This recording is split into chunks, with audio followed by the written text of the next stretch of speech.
Recording now. Welcome everyone to another Earth Nouveau production.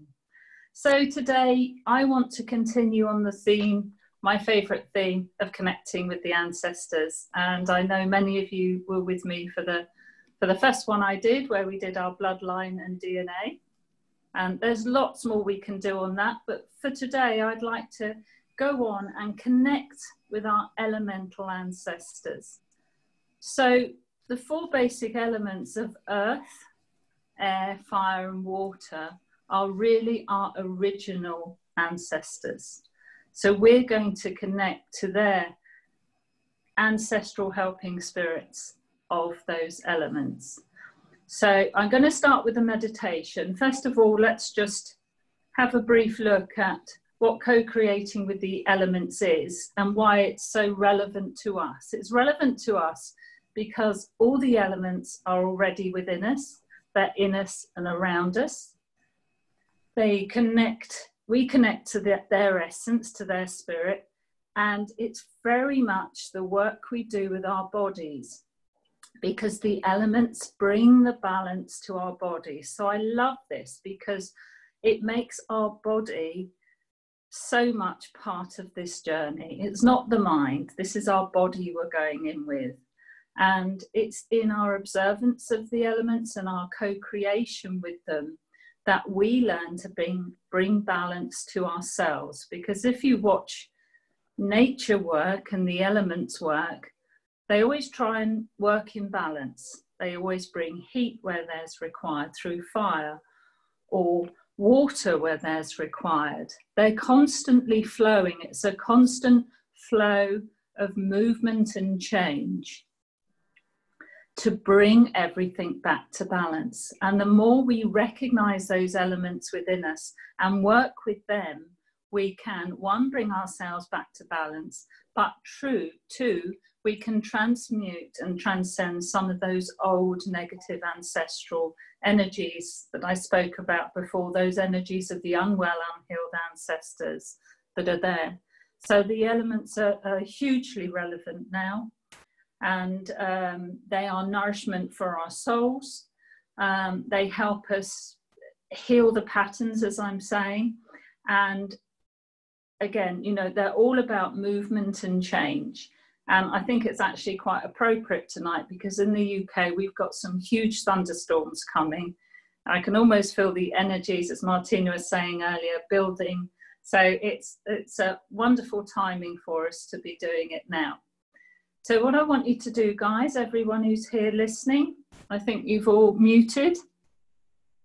Lovely. We're going to go into another meditation, a teaching and meditation again now to connect to the elements. So this is our journey to connect to the elemental energies.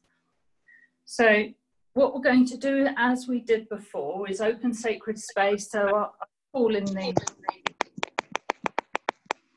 somebody's got their mic open. Okay, so we're going to call in the 7 directions: north, south, east and west, and above, below and within. And today I'm also going to call in the 4 winds because we're going to be working with them a bit later. And I'm going to call in our good, true and beautiful ancestral helping spirits. And we're going to have a fire in the center as we did last time, and join etheric hands. So if you want to now close your eyes, it's up to you. But this is a visualization. This is a journeying. So try and invest the whole of yourself and the whole of your body into this. It's a very warm but mellow summer evening. You're walking down a quiet lane where the hedges grow tall and prickly with the straggly, sweet-smelling wild rose briars and the lush verges of pungent cow parsley. You find the lane becomes a narrow track. By now, the hedges reach out their abundant summer growth across the pathway, bouncing clematis and sweet nettle to catch your uncovered arms by surprise. And the soft evening insects flitter in the fading shafts of sunlight. The pollen-laden bees dozily carry their sweet burdens home, and a lazy bonfire sends wisps of smoky pine and applewood spirals into the evening air. A song thrush sings his melodious medley, always 3 times, celebrating the remains of the day. As you walk on, you discover the dusty track winds its way beneath rolling green downs, where those that have run out of evening sun are now pulling on their dark night cloaks. You see the track is closely guarded by wind-sculpted blackthorn and knotted old oaks. A solitary blackbird delivers his stucco warning bell as he swoops home from the last outpost, and the winds that have been so busy hustling and bustling the trees in the day have blown themselves out, and there's barely enough breeze to disturb a leaf. It has done his work of blowing away any dead, dry debris from the forest floor, revealing new shoots, but it is just enough softness of presence for you to feel its breath on your face. Keep following the ancient track, where tufts of bright green grass sprout intermittently where the sun reaches and feet don't trample, and moss-sided trees denote the prevailing wind direction and provide a soft springy blanket covering the old wood piles. Climbing and winding slowly through the foothills, the trees each side become more dense, darkening the once-lit sunlit path in places where even the dappled evening sun can't reach. Tonight, the full moon has made an early entrance and is, like you, climbing the low hills to gain her perfect viewpoint from the top. You too are seeking your perfect viewpoint. You reach the top of one of the soft rolling downs. Now stop for a while and cast your eyes back down the hill to see the soft evening mist rising slowly from the land as the warmed earth releases its moisture to the cooler night air, continuing without question the never-ending cycle of water from earth to air and air to earth. Relax and breathe in the fragrant evening air as deeply as you can, reminding yourself it was delivered by the wind for you. Now go find your heart. Yes, you can do this with gentle thoughts, love and intent. And just picture it there, thumping louder than usual because you've climbed a hill, but knowing it always pumps away, reminding you, you are this heart. If it helps you to connect even more to this moment, we're co-creating together in no time, then sit or lie on the sweet damp grasses at the edge of your path. Now feel your heartbeat into the earth. Do this long enough and with intent, and you will feel not only your heartbeat, but the heartbeat of our Mother Earth. In unison, allow your body to feel the grounding, the support, the nurturing, the stability the earth brings you. Allow your body to feel the wholeness of your spirit. While you're here, look around for a suitable spot to set your fire. In this perfect place of co-creation with Earth Mother, it's time to create your own sacred space, and in it your sacred fire. This has been done by ancient shamans all over the world, and just as it was a rites of passage for them, so it is for you. You see an ancient group of standing stones, a dolmen, providing shelter and harmony. There you place a wholesome offering, a fresh apple, or a homemade biscuit. This is your offering to the ancestral energies of this land.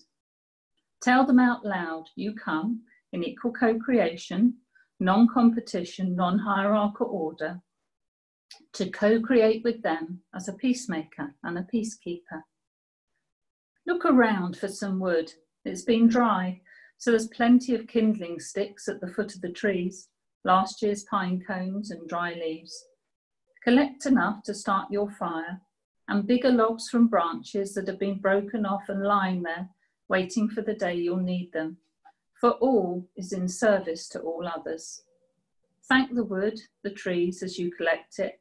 Make bundles of the kindling, perhaps singing joyfully or saying some sacred prayer words of thanks for the wood, for your fire.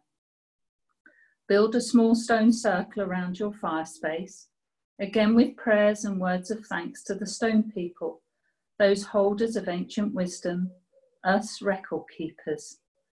Within this circle is your sacred space where you set your fire. Now open your sacred space by calling in the 7 directions and your good, true and beautiful ancestral helping spirits. Light your kindling and see your fire take hold with passion and wholehearted action of intent. The fire knows its purpose and expresses it with meaning. It is not faint of heart. It burns with desire to create, co-create and fulfill its passions.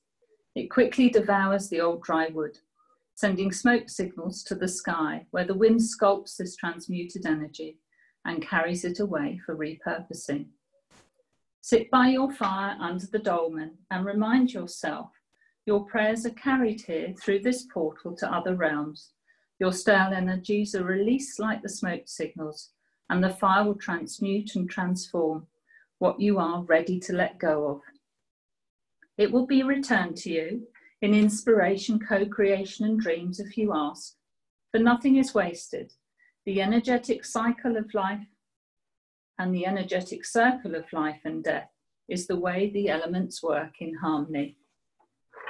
Now, look up at the night sky. Really look at the stars, made of the same elements you are, and the moon, resplendent and glorious in her expansion of self, shining her light as a reminder to you to shine and share yours. She's been pulling the waters of earth into perfect position, working in harmony with the earth to create a flow and balance of water. First one way, then another. The water's never afraid to change direction, never afraid to flow fully, even though it will be pulled back again and again. Running deep, always finding its way, carving out new ways, always finding the best route. As you sit by the fire, you suddenly realize the moon has disappeared behind some very thick looking clouds. You can smell the sweet smell of impending rain and feel the density and heaviness of trapped heat from the earth. Heaven and earth are getting ready to exchange potent energy with a thunderstorm. You can feel it, you know it. You're made of these elements that make up this energy. You know to do a ceremony in a thunderstorm at full moon and high tide, if it were, would be extremely powerful. So you make the most of this by calling in the wind in your sacred space to work with you. Feel it pick up speed and purpose to fan the flames of your fire. Call to those ancestors who've done this with you over many lifetimes. Feel your body respond, alert, but not in a flight, fight or fear mode, in an acceptance and joy mode, that you are part of this hub of interconnectivity and portal you've created by opening sacred space here on the hill you've climbed. This is your beacon to tell the earth, the elementals, why you came. You know your purpose here. The elemental energies around you are showing you your own potency as your own beacon of light. You are your own homecoming beacon. Suddenly a streak of white light flashes before you and a huge clap of thunder shakes the ground you're sat on. You're unafraid. Feel the exhilaration of the storm. The standing stones stand strong and protective over and around you. They too are witnessing earth energies, co-creating with the celestial energies, and like Neolithic Wi-Fi, they will send the frequency of this across the land. Another flash of heaven's light and thunder brings you to your knees. The lovemaking of heaven and earth is in full swing. Now is the time to release all that does not serve your journey. You may be on your knees, but you feel the earth support you. She'll nurture you there until you recognize the fullness of who you are. As the storm passes over, huge drops of rain bring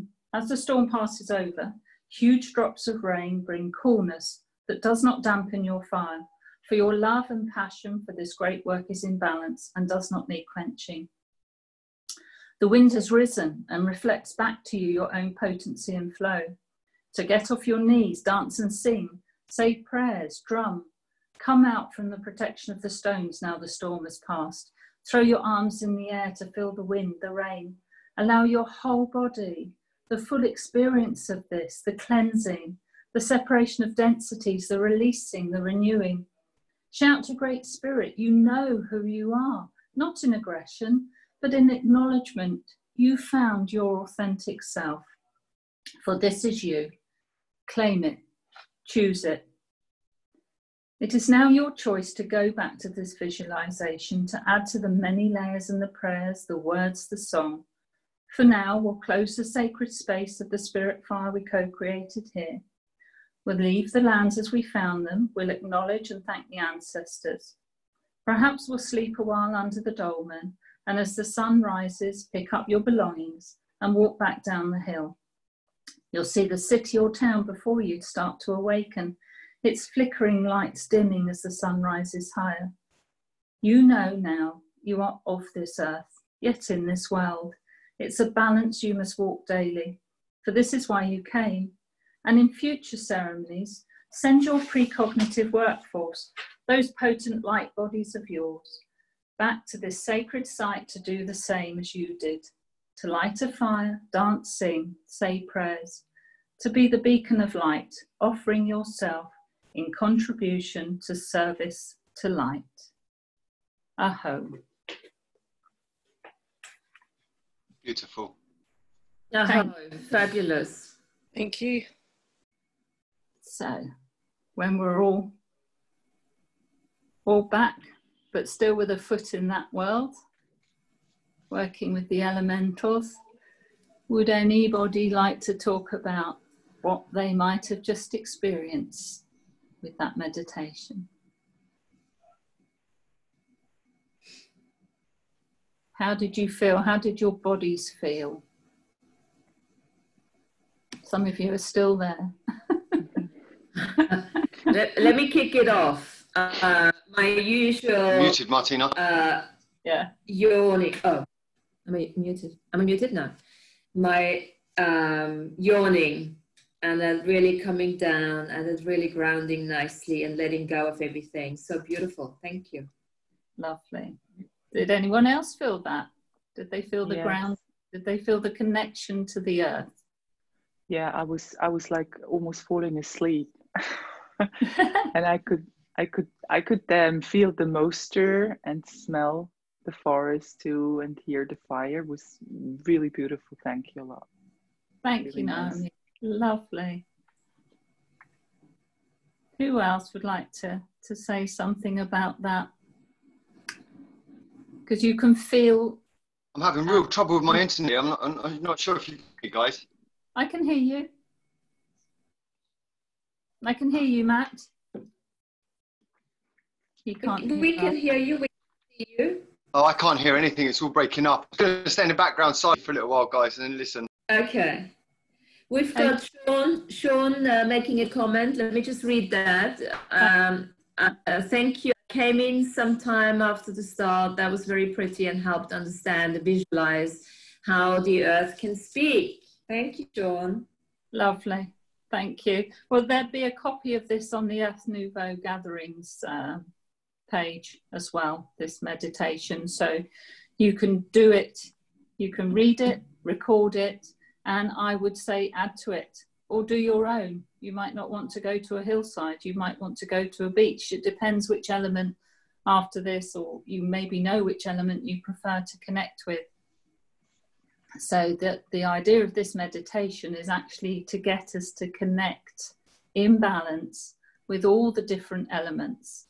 And there's parts of us at times that require more of one element than another. Sometimes we require more passion, so we need the fire energy. Sometimes we require that to be dampened down a bit, or we require flow, or we require to find a way through something, and then we'd use and co-create with the water energy, the water elementals.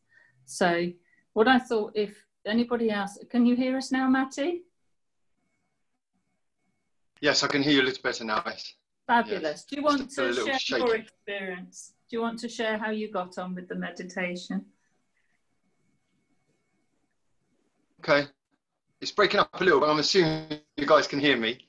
Just pretty much, yeah. So for me, it was very, very, very beautiful. It wasn't quite transformative as the last one, when we have all the imagination of different beings coming forth, but it was beautiful. And when I was in the dolmen itself, and it's so natural in me now to light a fire and to feel what that feels like. But when I was in the dolmen, I could really smell the earth and feel it, and I could feel the cushion of the earth and and see everyone around. It was very beautiful. It was very natural. I lit a lot. Lovely. Yes, it is different from the connecting with the bloodline ancestors. I'm losing lights. I might drop out soon. Well, I'll go ahead and piggyback on Matthew, because I was feeling the same thing. Like it was simple and beautiful, profound, but just grounded and sweet. And I just sunk right in there. And Laura, I have to say, there's something about your voice, like it's almost light languagey. You know, I feel like you really are a layer in that connection for me. It helps me just totally sink right in and be so present. So thank you. It's beautiful. Lovely. Thank you, Sarah. Yeah, I suppose you can only write that if you've experienced something similar. Not all at once, not like that, but you know, everybody knows what rain smells like when it's coming before it's rained. Everybody knows. We just don't always acknowledge it. And over the last few years, with all my visits to sacred sites, and I walk a lot anyway. I live in the south of England, over the next to the South Downs National Park. So I live in a beautiful area of the land, and I'm very blessed to be able to walk. And I was working with the land energies before I knew I was. And I think most of us here have probably had that experience, that we're co-creating, not just with Earth, but with the other elementals, even before we realize it.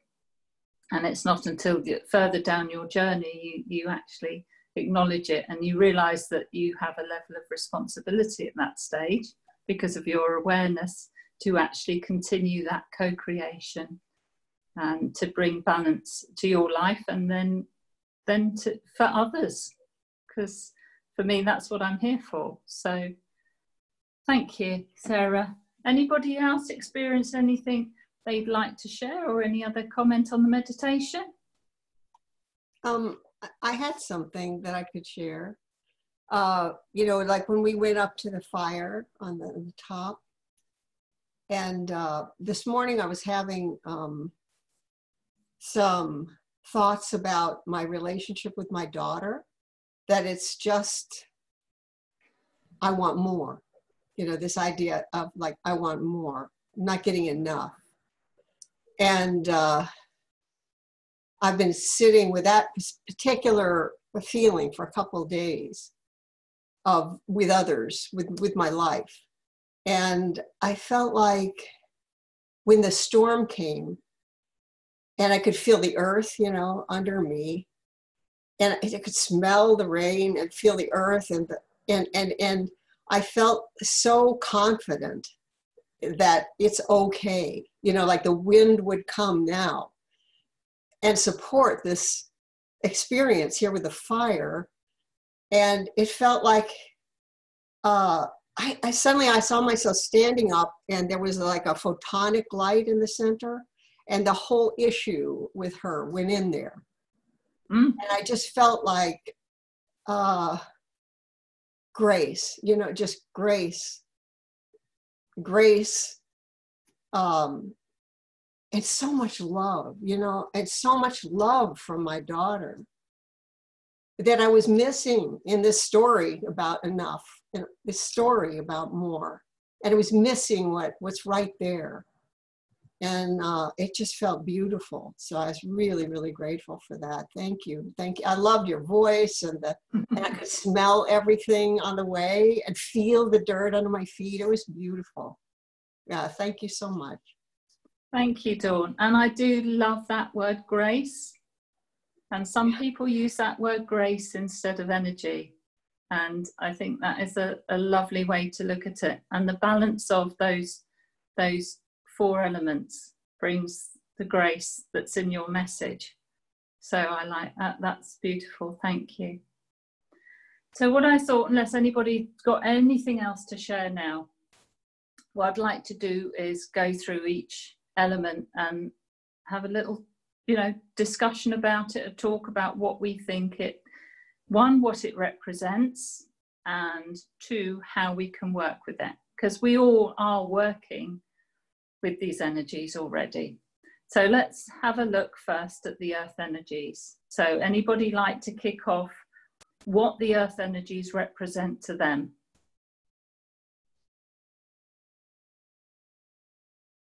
Has anybody got just one word, and we can get a little list going? I shall kick off.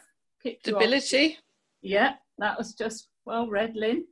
Just what I was going to say. That's great. So you kicked off with stability.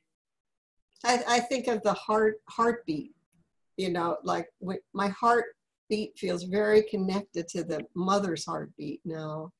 And that just feels so strong to me. Beautiful. So correct me if I'm wrong, the earth is connected to the south, correct? To the south. The earth element is connected to the south. Okay. Makes a difference, but because I always like to look at it from a me and compass. Yeah, I mean that's funny. Yeah. But I remember. Yeah. So the south part of that. Now, does that make any difference in terms of the way you look at it? I never really understood why the earth element is connected to the south, to be honest. No, other than, well, the south is the place of the cradle board, isn't it? So it's the future generations. So we are all from the earth. Okay. But, you know, that is a guess. I don't know. That's my intuition. That's what I'm getting from that. Okay. So that's a question we can actually ask unless anyone else knows the answer to that. Because, yeah, from a shamanic perspective, the shamans always talk about earth connected to the south. But anyway, so what comes up for me? Nourishing, nurturing, in addition to stability. And I don't know if you said already, but being connected to the heartbeat of the earth. So sharing the same heartbeat there. That comes up for me. Okay. Lovely. Anyone else got a word or two? Yeah, existence for me, to exist. Beautiful. Yes. Yes. Present Yes. and existence. Yeah. Growth. Yes. Yes, very much so. Yes, absolutely. The place you plant seeds. I think rooted and grounded. Yes. And I love that rooting word as well. Yeah.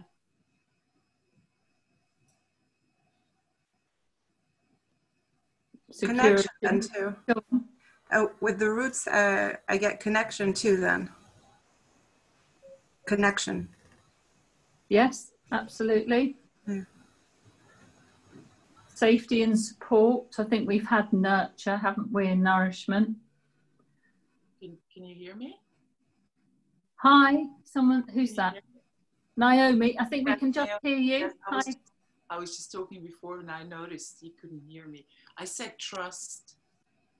Yes. Yes, I feel a lot of trust with Mother Earth. Lovely. Also, because it's ground, for me it's the reclaiming of some of the lost ground that we've given away lifetime over lifetime, whether it's to unwell ancestors, to projections, to the negative influences in our lives. So the earth for me also represents claiming back that ground we've given away. So it's just looking at it from a, you know, another angle, from another perspective. And definitely, yes, feeling our roots, as I think Sarah said, and transmuting past hurts as well. The earth's a good transmuter. And also it's a connector, isn't it? I think someone said that. So it's a connector of relationships and particularly in the community. And then go on. Just to mind is it's our playground, right? Yes. Chosen it to come here as our school of hard knocks, right? It's our playground. It allows us to have an experience with our DNA instrument, you know. So yeah.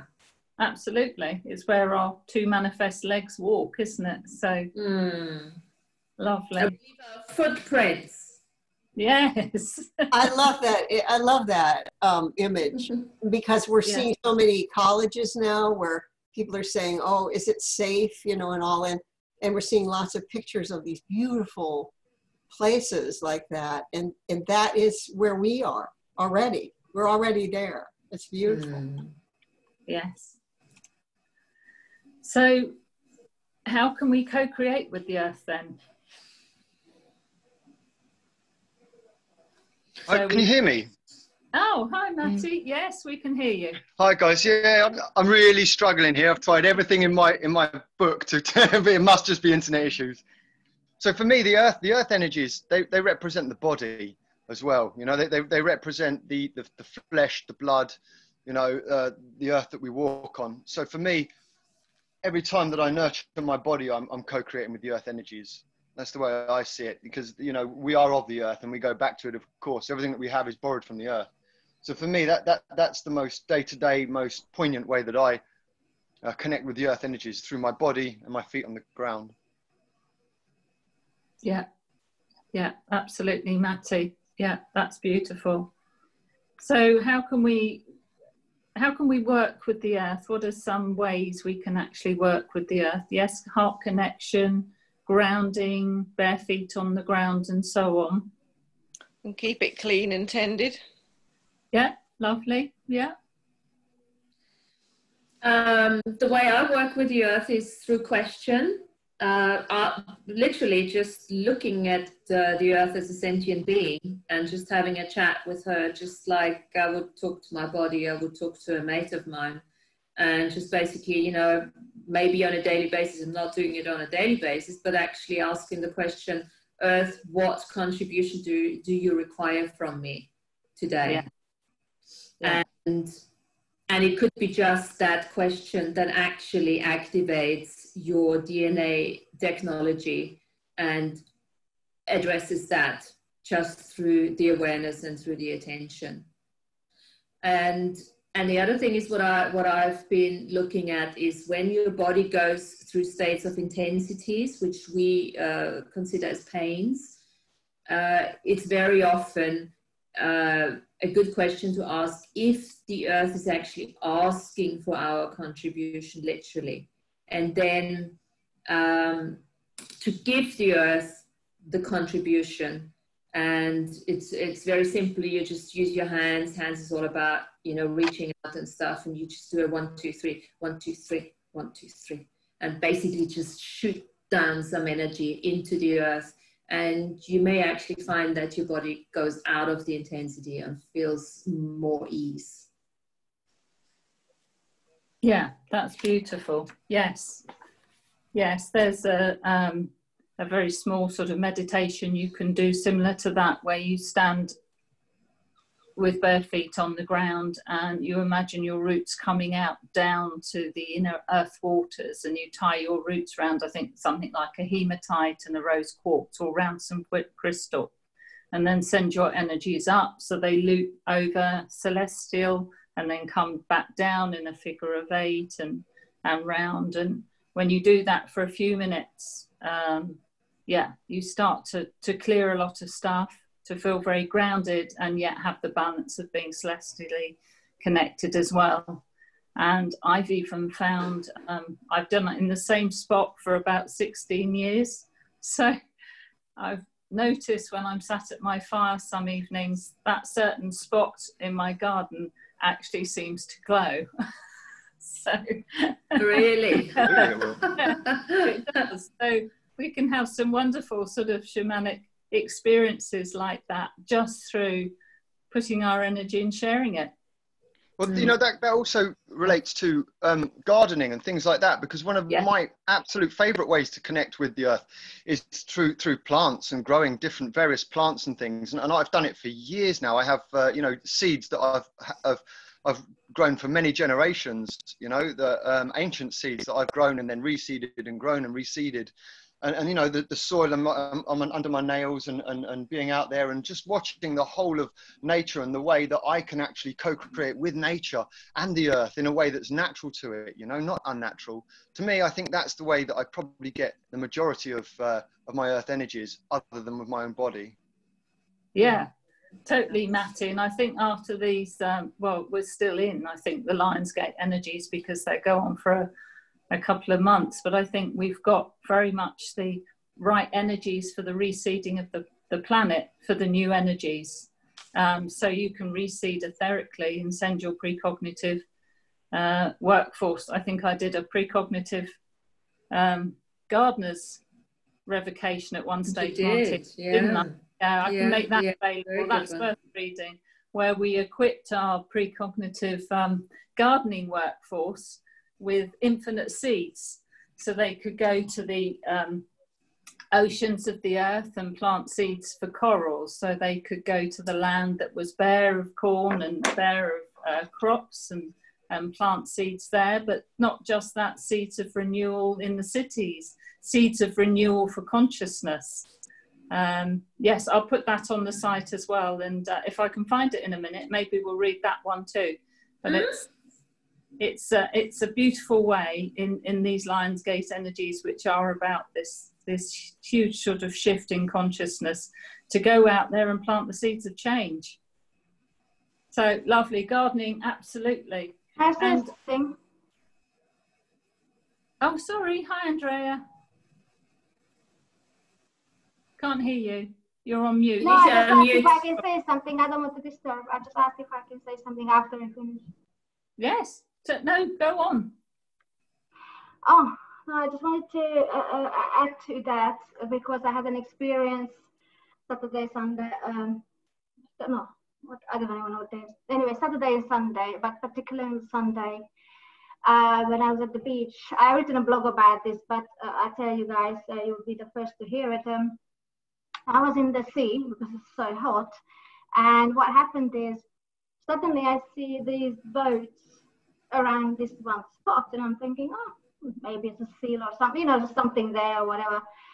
And then suddenly everybody stopped, and I saw two beautiful dolphins just jumping up and down, and everyone, it's like it was like if somebody put down, it's not a bomb, but like, you know, it's a ripple effect. So what happened is, at that moment, everybody was rushing there, everybody just stopped.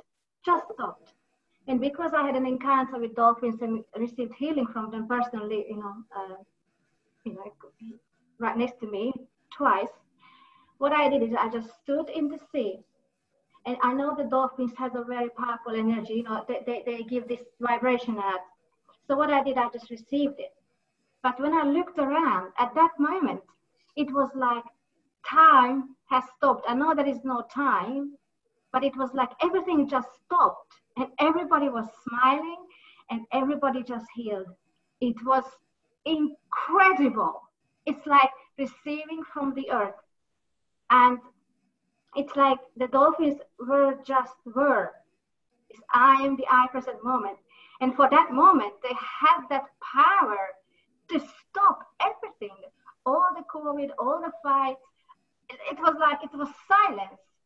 It was such a beautiful, beautiful experience. I will always remember it. I didn't go out to get my camera or anything. I just stood there and received their healing. It was beautiful, absolutely beautiful. And I said to the guy, I said, how clever animals are. These two animals managed to stop the whole beach. Isn't that incredible? Wow. Yeah, that's absolutely beautiful. And I think sometimes getting the camera just breaks the spell, because you got an expectation of you want to show something, and in fact without the camera it can be, you know, a beautiful experience like that. Thank you, Andrea, for sharing. So there's other ways we can work with the earth as well. I don't know if anybody's ever buried anything. This is a slow way of, Dawn's nodding. Oh, yeah. Yeah, and Matty, yeah, this is a slow way of transmuting the energies, perhaps of something you no longer require in your life. Have you got an experience, Dawn, you want to share as you're nodding there? I'm thinking Not your husband, Dawn. Yeah, yeah. One of them. I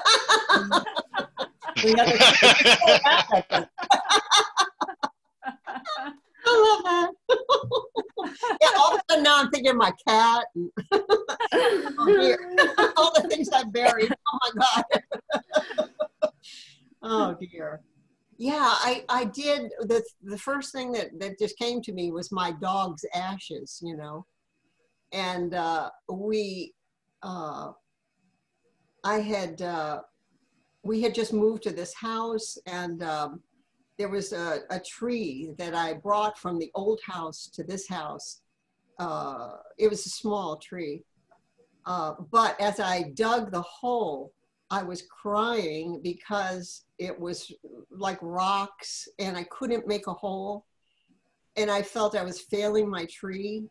And I put the ashes of my dog there.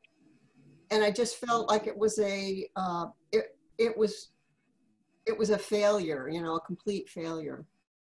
And this tree is so tall now. It's taller than I am. It's huge. Yeah, I could see it's right here in the window.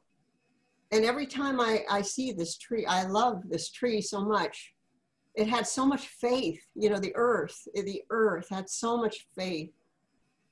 I didn't have it, but the earth did. And it keeps showing me over and over about trusting, you know, just noticing, you know, I had this thing about doubt. I had so much doubt. And I was looking up about that the other day, and Ramana Maharshi said, know the doubter. And so for me, I'm always looking now at this mind that's doubting, but the heart never doubts. And, you know, it never doubts. So, so that's the story I have about that. So, and the husbands, they're all right. So you planted new seeds in that soil when you did that, if you've got that beautiful tree. Matty, you wanted to share something? Am I muted? Oh yeah, yeah. I guess like for me, it goes into ancestral things really. For me, when I put things into the ground, it's ancestral offerings, you know. Yeah. I do offer to earth as well if I'm in a specific place. I see the stone people as well as an integral part of the earth element energies as well. On my altar, I use crystals and things to represent the earth energies. But where it comes to burying, for me, that's more about offerings, really. Laura, I'm not sure if it's really relevant. Yeah, it's more like just ancestral offerings that I do. Yeah. So specifically alcohol. Yes. Oh, you were thinking alcohol? Yeah, I was thinking tobacco when I wrote it down. Sorry, I just need. Yeah, absolutely. Any of those potent offerings, yes. Yeah, wonderful. Yeah, excuse me a moment. Let's just put this in another one. I was thinking the other thing is actually the food that we eat and the contribution that we are to the earth through the food that we are digesting, isn't it? All the food, be it now vegetarian or non-vegetarian, has an experience through our digestive tract, which then again becomes a contribution back to the earth. Yeah, yeah, absolutely it does. Yeah, I mean, there's many ways we can co-create with the earth. One of my favorite ways, I don't know whether there's any dowsers in anyone who's with us today, is, okay, Dawn, yeah, is to go dowsing. And I particularly like to douse sacred sites for the energies and work with the energies of the land.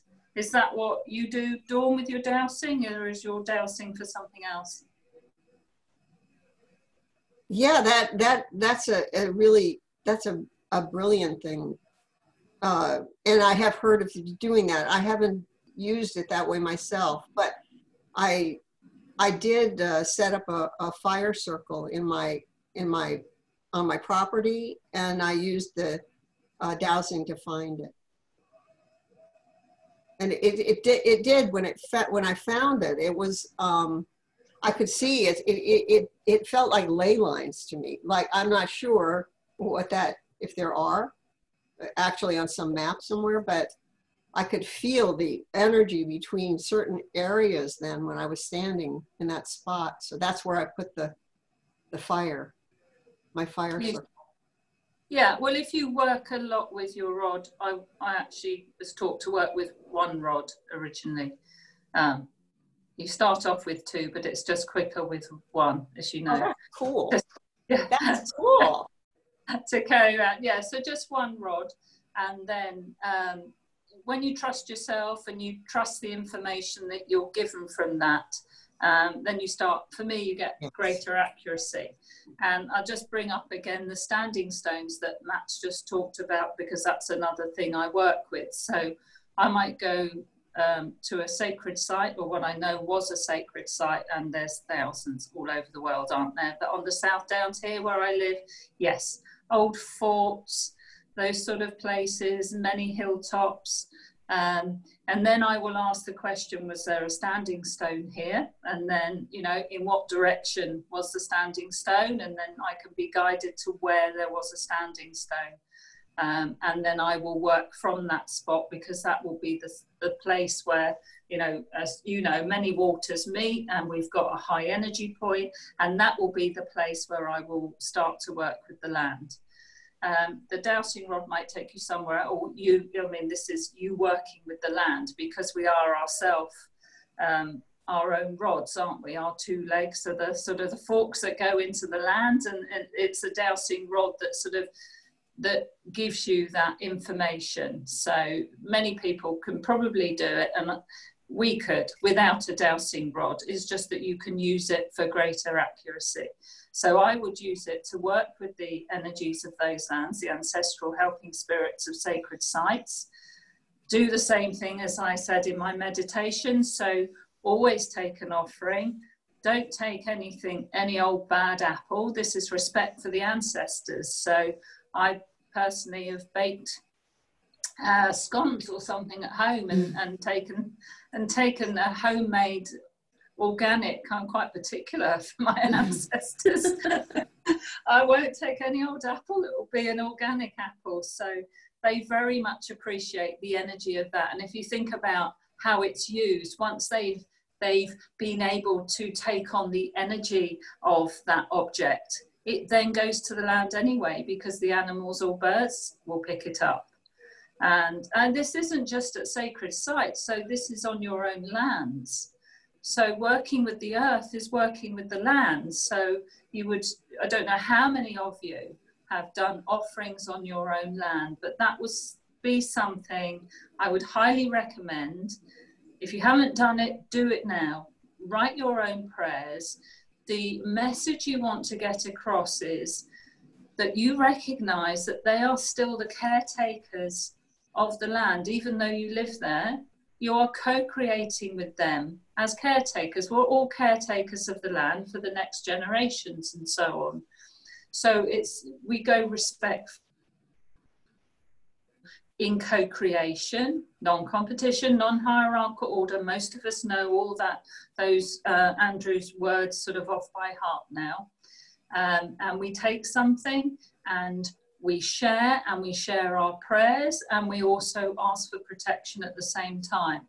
But it's very important that it's not a takeover of you on those lands, that you are working together with the good, well and true and beautiful ancestors, all the healed ancestors. And then those land ancestors will protect you from the energies of the unhealed ancestors in the area as well.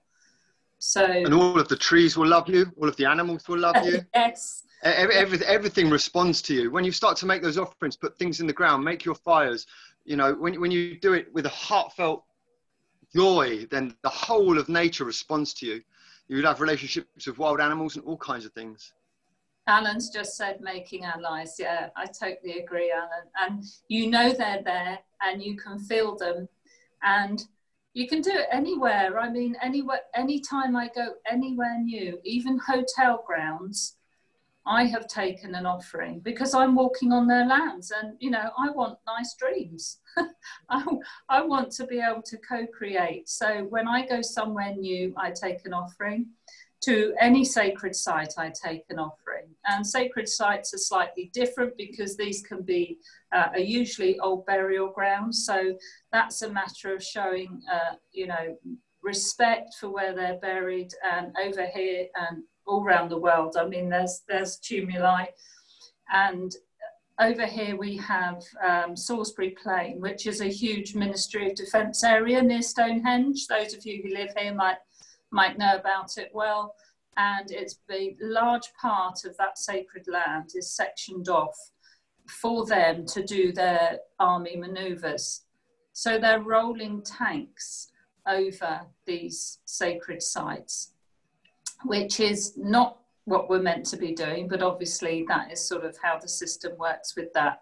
So we can make up for that and go to other sacred sites, take offerings. I mean, there's some that I do stand on right in the middle. We have what they call moots here, M-O-O-T, which are where ancient practitioners would stand. They're normally based where you have a crossroads or you have several boundaries, not necessarily counties, but just area boundaries meeting. And old practitioners would stand there and talk to all the different areas together.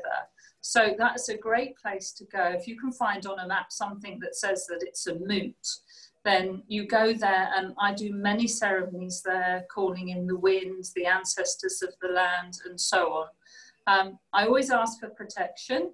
I carry something called a traveling medicine wheel. Has anybody ever made themselves a traveling medicine wheel?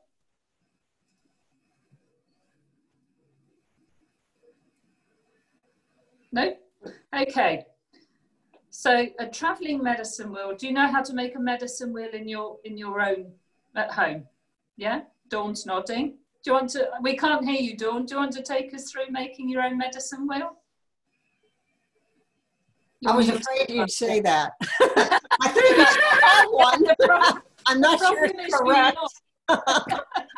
I'm not like an expert, except that, you know, whatever I've been taught and created in my yard, I have stones, you know, that I put, but anyway, it's not something I would travel with, you know, it's too large to carry. So yeah, I'd love to hear about the traveling medicine wheel.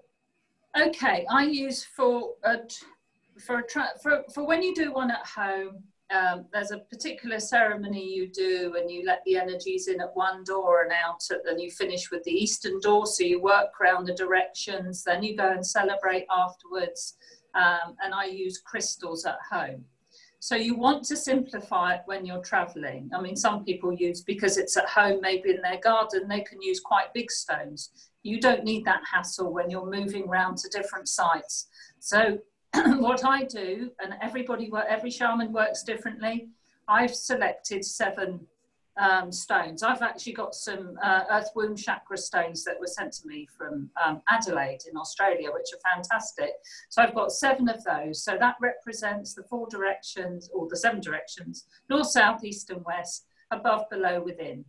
And I lay those to one side. I will do a ceremony. So we arrive at the land, we greet the land. You don't ignore the ancestors there and just get on and do your own thing. You acknowledge those ancestors who are there, and you ask to work with the good, well and true healed ancestors. You lay your medicine wheel there for protection. Now, when you've been doing this a while, you might not take a medicine wheel. You might not take crystals. In the beginning, I need to be protected, I need this, that, and the other. But I think Martina's spoken about this recently. You get to a stage where you understand it's your belief in those objects that creates the protection, and that you are already, if you believe it enough, you are already a protected being. So it depends where you are in your level of awareness. But for the purposes of this Zoom, let's take a traveling medicine wheel. Let's take our dowsing rod. Let's take an offering. Let's go and greet the ancestors of what we know as a sacred site, usually denoted by the mounds, the burial mounds, and so on. And we go there and we will say prayers, say revocations, open sacred space to do that. You can sage, any of the rituals you do. Now, the point of using the dowsing rod, as I said before, is these sacred places can have an energy bubble, which as you get to go to more of these places, you can actually feel the energy bubble of the sacred space.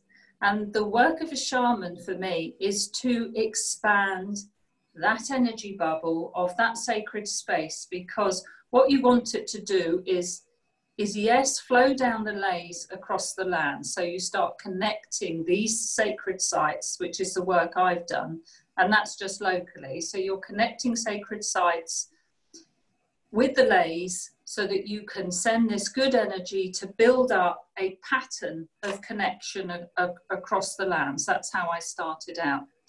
And what has happened, as explained to me by Andrew, is when you actually, and you have to be like a map shaman, you've got to really study the road maps and ordnance survey maps of the area. And what I picked up was, one was that many of the hilltops or sacred sites I was working on formed sacred geometry or formed patterns. Many of the lays would meet in a place where maybe there's, for me locally, there's Arundel, which has a castle, and there are at least 8 lays that cross over where the castle is placed. And also, I mean, you learn to note things about the land as well with these energies. So Arundel, for a town of 3,000 people, has a massive cathedral on the top as well. It's got a church, it's got a priory. It's a big Roman Catholic stronghold. It's got black posts. It's got all sorts of symbols, which you notice. So, you know, if you're going to sacred sites, don't start somewhere like that first, because you could encounter some, as I've tried to do work on that land, go to somewhere a bit friendlier, an old sacred site on a hilltop, and go and practice your dowsing there. So you feel the energy when you arrive. You want to expand that energy. You use your dowsing rod to find the boundary of that bubble, if you need to use a dowsing rod for that. Or if you like the center of the sacred site, you can ask whether there was a standing stone there. And many of these places, there was more than one stone anyway. And then if you take some stones from within that bubble that you're feeling, say take 4 stones, and then step outside the bubble and start laying the stones. Start off with north, south, east and west. So what you're now doing is taking the energy of the stones from the center of the bubble and expanding it. And you can go back another day and see whether the bubble has actually expanded further. And you can do that again and again, or take a spiral to see whether you can expand those energies of that land. Now, what I was saying about being a map shaman is when you look at the overlay of the road system on these sacred sites, many of the roads have been built so that they drain the lays of the energy and they're overwritten with the tarmac. So part of the work I do with the land is to go at a time of, you know, full moon, of high potency, and pull back the energies back to the right lay rather than the road, which will carry it away from the sacred site. And that's just something, I don't know whether anybody here has ever done that. That's just something that requires a bit of practice and a lot of feeling and a lot of working with the body, which is why I like it. There's a whole other, I mean, dowsing is a huge subject, but in terms of working with the land, for me, it's a beautiful tool to use. These are all tools, aren't they? You know, for us to connect with the land. So dowsing is a beautiful tool to use, and working with sacred sites, many people do, you know, far more than I do. They do the gridding of the crystals on the land and so on. But the whole idea of us in co-creating with earth like this, working at the sacred sites, is to expand that energy, to expand consciousness, which is what we're here for. So anyone got any questions on on that aspect of it, or anybody like to add anything to how they could work with the land? Well, I do, Laura. So when I do my pilgrimages and so forth, what I generally tend to do, I have what I call my traveling shaman's pack. So it's just all of my sacred objects that I take out with me, and I just generally try to make some form of ceremony on the site. I was unaware of the idea to take stones from within and expand the bubble. Sometimes I feel like what I'm doing is connecting my own sort of grid where I go and you know, it's almost like expanding my own psychic territory in a way. But I never really thought about expanding the bubbles themselves. I imagine if one was to go to many small sites, it would have more of an effect than one large site, that's for sure.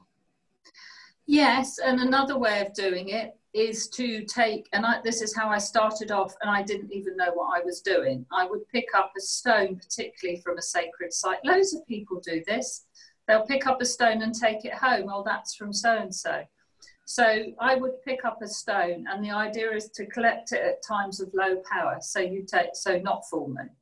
So you pick up a stone for many different, say 8 sacred sites, take them home and do an 8-pointed wheel and do a ceremony with that. So you cleanse the sites so that you give prayers and revocations to the sites. I mean, you don't, in some ways you can etherically connect to these sites. I mean, the work I do now is with my precognitive workforce. So I particularly like them to go to the sites I've already been to because I can picture them in my mind. So the visualization, of course, is very potent if you've already been there, and you can send I send my precognitive workforce with my medicine bag, as you said, Matty, which will have, yes, power objects, or will have the medicine wheel in them, we'll have the revocations, we'll have the prayers, and I have my precognitive workforce working on an almost sort of continual basis, walking around these sacred sites, making offerings, doing all the work that I've just talked to you about is another way of doing it. And you don't have to do it to just the sacred sites you visited. The ones I really want to go to, I've sent my precognitive workforce in advance with offerings too. Because for me, and this is my feeling about it, is that by visiting these sites, and we're changing the frequency. So we're making these sites as beacons of light, which I think I brought up in the meditation. So for me, it's creating homing beacons for celestial beings to come and find these light places on Earth. And I have read, Andrew's done, I'm not sure which one it is, Martine, Andrew's done one of his revocations or prayers is about that as well. Creating these sacred spaces on Earth that increase the density of light as homing beacons for celestial beings to come into. So I figure... The last one. Sorry? So that was that very last revocation, wasn't it? The one right at the end of all of the revocations, if you know what I mean.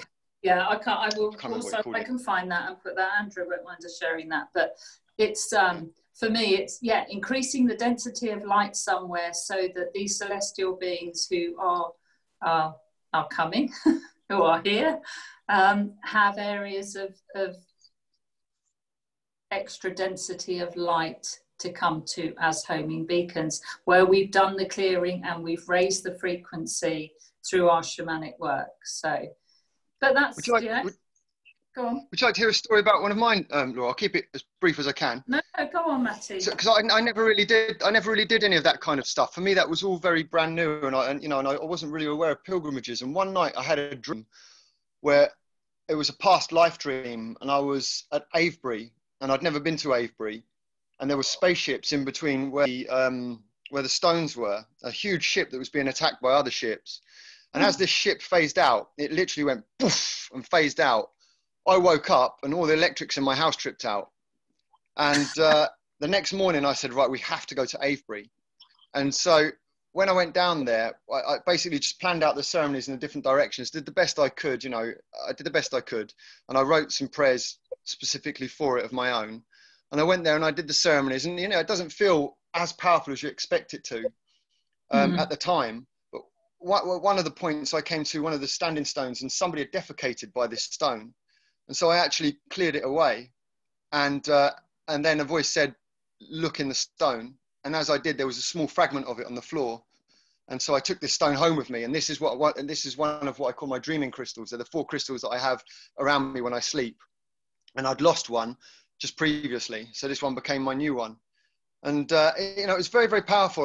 You know, from having a dream and then a past life memory and then finding a physical object and making ceremony, the whole thing was just absolutely expansive. And so it's such a deep way to connect with these areas. You know, I think a lot of it is back to areas that we've been to before. Unfinished work, maybe. Yes, yes. I feel very much that's why I'm here in this part of the UK and West Sussex to do that. I feel like I've been here before doing that work, and now I've come to, in some way, complete that work or at least continue it. So, yeah, thanks, Matty. Yeah, that's beautiful. I've had sort of similar experiences where I've, on sacred sites, where I've read prayers under a tree, and then the trees came and said, in my dream, bring us more messages of peace. That's one that sticks out particularly. Which was, it's just you know, a beautiful experience. So we're getting, time's ticking on, and we've only covered Earth. And I'd like to get on and bring in some of the elementals, because we've looked a lot at how we can work with the land. Is everybody happy with that if we move on? Okay, so the element I like to work with next is air. So rather than just asking a lot of questions, we will just look at what air brings. For me, it's wind. So as all the elements are for me in constant movement and change and flow, air represents spirit, it represents breath, it represents voice, song, prayer, sound, perspective, fullness of being. And through breath, for me, it actually represents a great deal of presence with the breath work, with the air. How to co-create with the wind or with the air is through everything that's spoken for me. So it's vows, it's poems, it's stories, music, revocations, bells, bowls. Breath work, as we said, incense. I mean, this is, you know, very straightforward, common sense as well. So I thought what we'd do is, because I have a wind whistle, so I thought what we'd do is some fun and just work a bit with the wind, even though I think most of us are indoors. Let's do a bit of summoning the wind, and let's see how we feel about this. This is not so much a meditation. This is an invocation, so it doesn't take a couple of minutes. Now, with working with the wind and working with breath, wind is fun too. I'm sure many of you have worked with the wind. Again, sort of maybe not even in knowing this, but I do. I love working with the wind. So what we do to start off is we laugh. So laughing is air. So, and it's fun, and Sean thinks that's funny. It's even funnier when you hear me do it, Sean. So we go, ha ha ha ha ha. So if we could all do a ha ha ha ha ha, and perhaps unmute our buttons for unmute for a moment, so we get the full ha ha ha ha ha's together, and we can summon a bit of wind. Well, count us down to 3.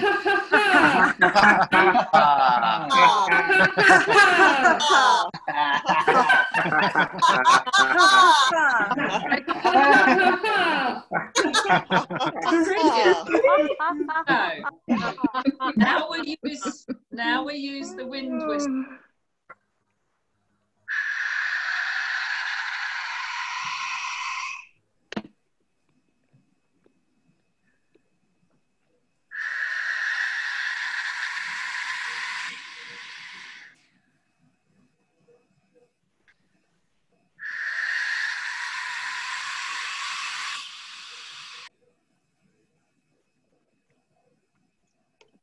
Wind Song Invocation.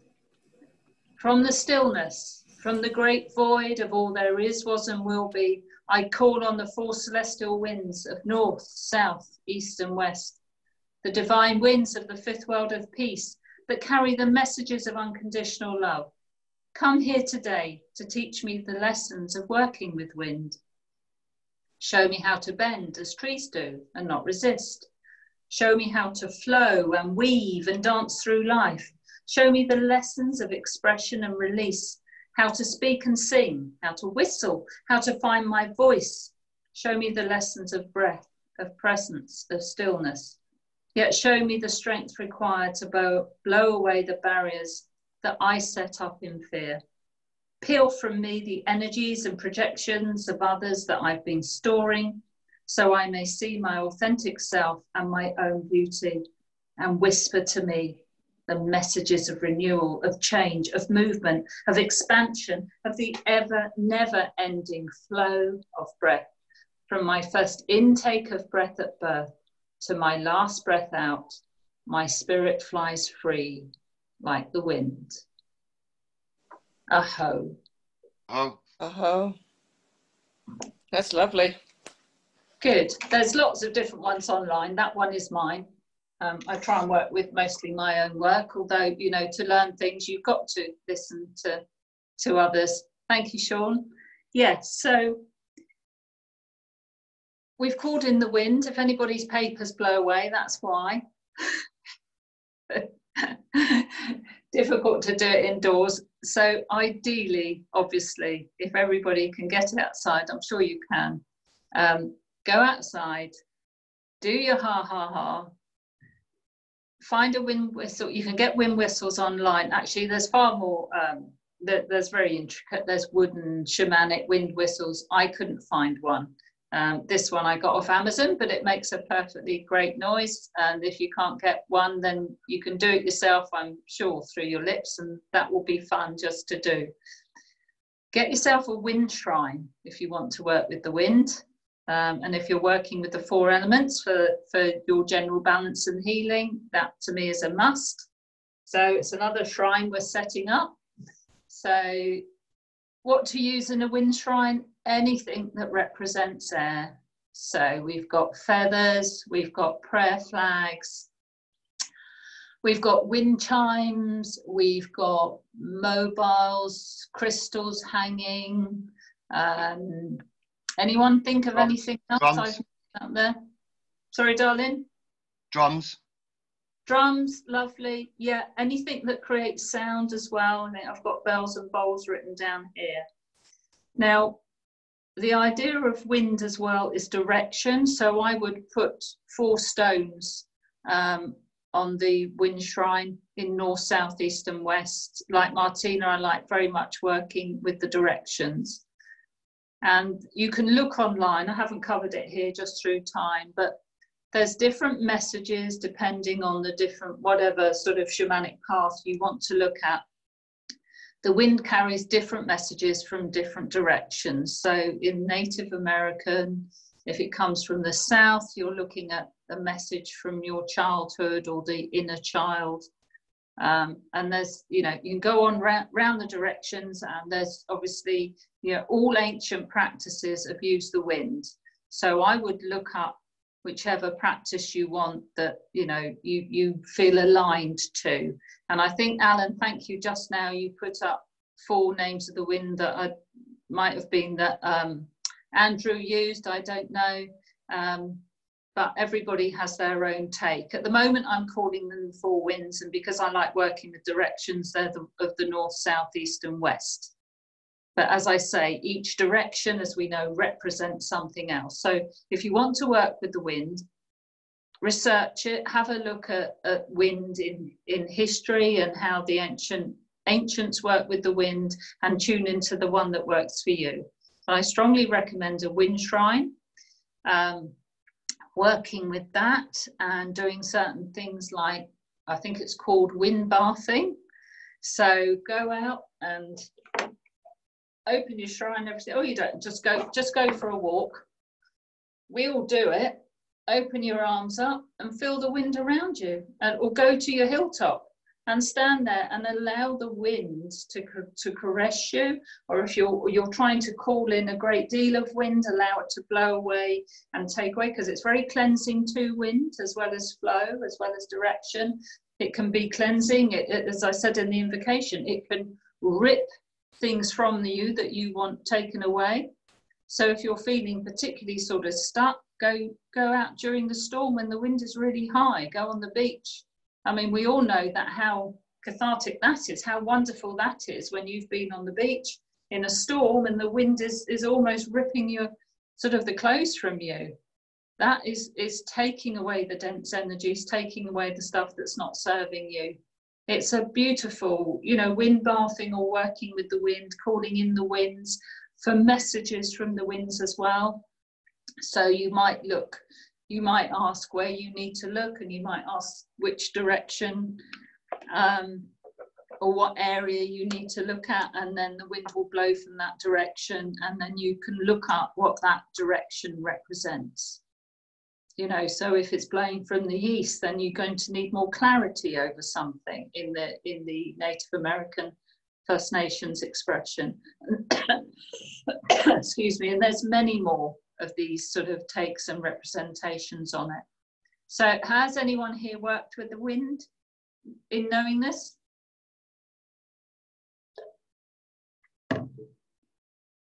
No? Nobody here worked with the wind at all? It's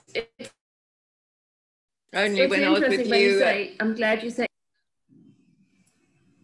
Martina, sorry, lost you. Yeah, no worries. No, in unknowingness, yes. Yes. What did you do in unknowingness? Knowingness, to be honest, because a lot of the things they use out there, working with the wind, having lots of wind chimes everywhere, actually have a lot of chimes everywhere, that type of stuff, and yeah, talking, because I talk to everything, but you're definitely, you know, the ceremonial shamanic approach is really nice to see, you know, the structure of it and all the different tools, and it makes it much more sacred, you know. Yes, it does. Yeah, absolutely. Yeah. And as Andrea is saying in the message there, it does always have a message for you, and it's just reading in what that message is. I can't read all of what people are putting up, Martina, so if it's relevant, perhaps you could let me know. Do you want me to? Yeah. Only if there was earlier on, if air is similar to ether, and I said it's not, it's the fifth element. Do you want to say something to that? Yes, some people work with the 5 elements. I've just been taught to work with 4. You can work with 5 and the 5th one is ether. But I call, because for me, spirit is carried on the wind and spirit is air. That's just my take on it. I just work with the 4 elements. But absolutely, yeah, there's many who work with the 5th element. And I think the 5th element is probably present in most of the other elements anyway. For me, yes. Yeah. Yeah. So I have an experience with wind. The way that I represent with wind I've seen it. Sorry, please, Martina. No, go for it. I've got a real delay on my side here. It's making it really tricky. Sorry. The only thing I want to say the only thing I was going to say was that ether is very often depicted as love and compassion within all the others, in the middle. Yeah. Sorry, That's sometimes Martina too. You're cutting out a little bit, Martina, too. Oh, yeah. Yeah, so just got a bit of delay on a few of these. That's okay. Matty, go on. So, one thing that I noticed with the wind is, for me, quite often what happens is things just present themselves during my process. So for me, wind represents light language. That's the way that I really express myself with the wind element. And I do find there's times when I find myself alone at the park and I will begin to sing in light language and the wind will just begin to wisp up and start to, you know, the leaves start to go. And sometimes, you know, I think it may just be coincidence, but it happens each and every single time without fail. And so for me, that's the way that I express myself with wind. I'm not trying to beat my spell here or anything like that. I'm just trying to be genuine, you know. But for me, it's very much about voice, especially singing. Totally. I think Alan's just put that up there, and Sean, yeah, I agree, Matty. It's very much about expression, isn't it? The expression through voice. The wind also is shaping and bending our energy. So it's a great way to work with something that you don't necessarily want to completely blow away. You might work with a gentler wind to reshape something in your life. I mean, these elementals are so good on so many different levels. So you can go out in a very strong wind and look to totally dismantle an energy that you don't want with you in your field, or you might want to just bend it and shape it. And if you only have to look at nature around you, how the wind operates, don't you? How it bends and shapes the trees. Mm-hmm. You know, it's all absolutely out there.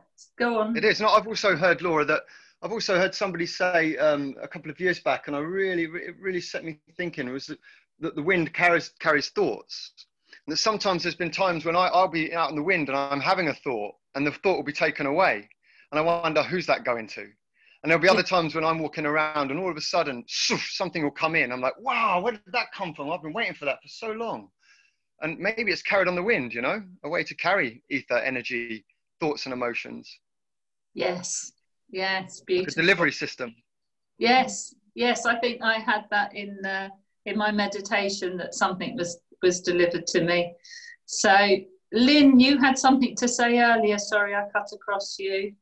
No, it's all right. So I think I was just going to say the only time that I witnessed wind ceremony was when we did it together with Yaz. Was it Butser or the old village? Oh, we went up to the Seven Barrows. Yeah. The Devil's Jumps. Yeah.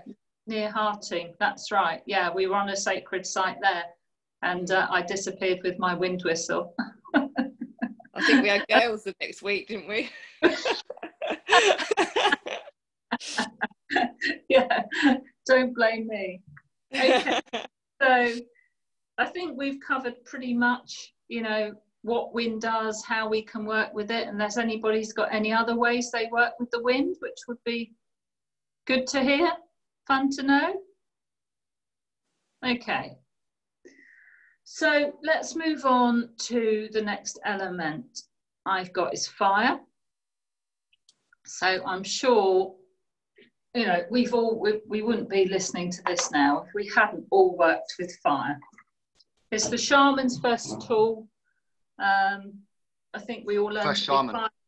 Sorry, Matty? The first shaman. First shaman, yeah, actually, we all learned the first shaman. First. Yeah, absolutely. So anyone want to take away what fire represents to them? Transmutation. Absolutely. Well, I have to say, fire is my lifeblood. Fire is the element out of all of them that gives me so much passion. It's something that I've used ever since I was a child and not been aware of. For me, fire is the greatest transformer. It's my greatest power and the greatest listener, and one of my all-time friends. Yeah, I totally agree. And somebody's just put internal fire, absolutely, which is how you would describe your passion, isn't it? So it's your heat, your passion. It cleanses, transmutes, it releases, it transforms fast. Go on, Lynn. It's hypnotic and helps you journey. Yes, it does. And it creates portals. One of the big purposes of grandfather fire is to create that portal to other realms. So definitely a storyteller, Sean says. Yes. Yeah, those of us. Has everybody here worked with fire? Is there anybody who hasn't worked with fire at all? Who's about to start? Okay, so you're all fire shaman. So you know about opening sacred space, respect for the fire, possibly an offering, and all the work you can do through a fire is very straightforward, very potent. Yeah, totally, Alan. Yeah, it is your eternal friend.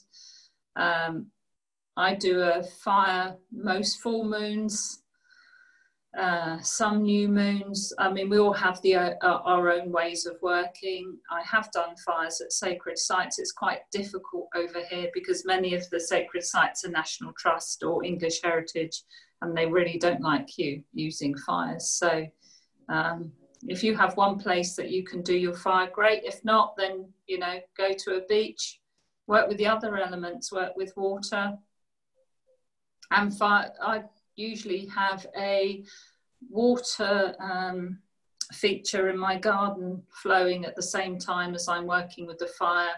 I might call in the wind, so it's pretty good if you can bring in the other elements as well to work with the fire. It depends what this particular ceremony or ritual is. And a ritual is normally where you're asking for something and it's more of a one-off. A ceremony is where you're doing something on a repetitive sort of basis to add to the layers. So there is an actual difference between a ritual and a ceremony, and you might approach them slightly differently. There are lots and lots of teachings out there on fire.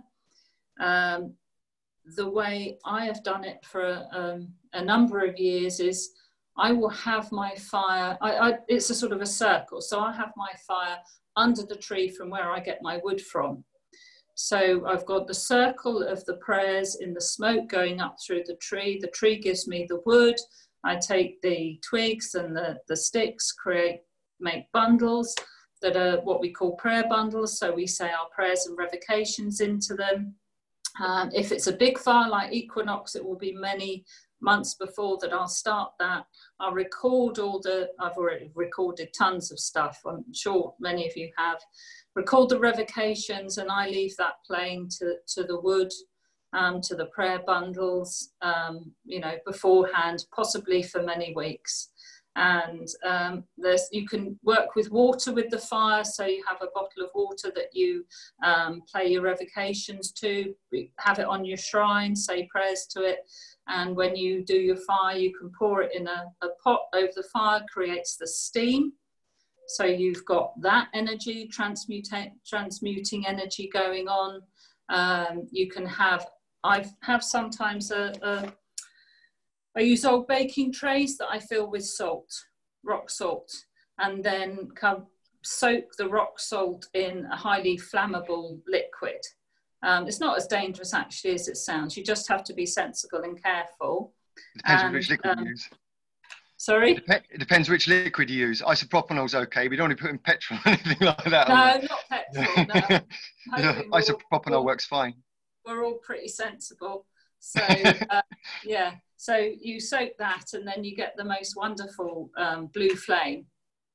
And you can, if you're really wanting to express and extend being a fire shaman, you can soak wrapped up bundles of cloth or whatever in this flammable liquid and throw them in the fire, and then you'll get lovely pyrotechnics and lovely fire displays. And one thing, yeah, rubbing alcohol, Sean, absolutely. Copper pot, yeah, I've got several copper pots on my fire. And what was I going to say there? So one thing I particularly like to do, which is really important, is to get the fire really hot. So you want not just the orange flame, but when you look into the base of the fire, if you can get sort of blue, green flames as well, you're really getting a really hot fire. And I think the other important thing to mention is it's not a sacred fire until you open sacred space. And when you finish co-creating with grandfather fire, close it. Don't leave an open portal with grandfather fire. And once you've closed that portal, it's just an ordinary fire. It's a recreational fire, which is fine. I tend not, because I think it's a very powerful portal and transmuter, so I tend not to have people to a sacred ceremonial fire unless they've done a certain amount of the great work, you know, unless they sort of got themselves to a sort of level of spiritual cleanliness. Are all fires created equal? I can't read the rest of that Alan's put up there. Martina, can you read that for me? Alan's put something up there.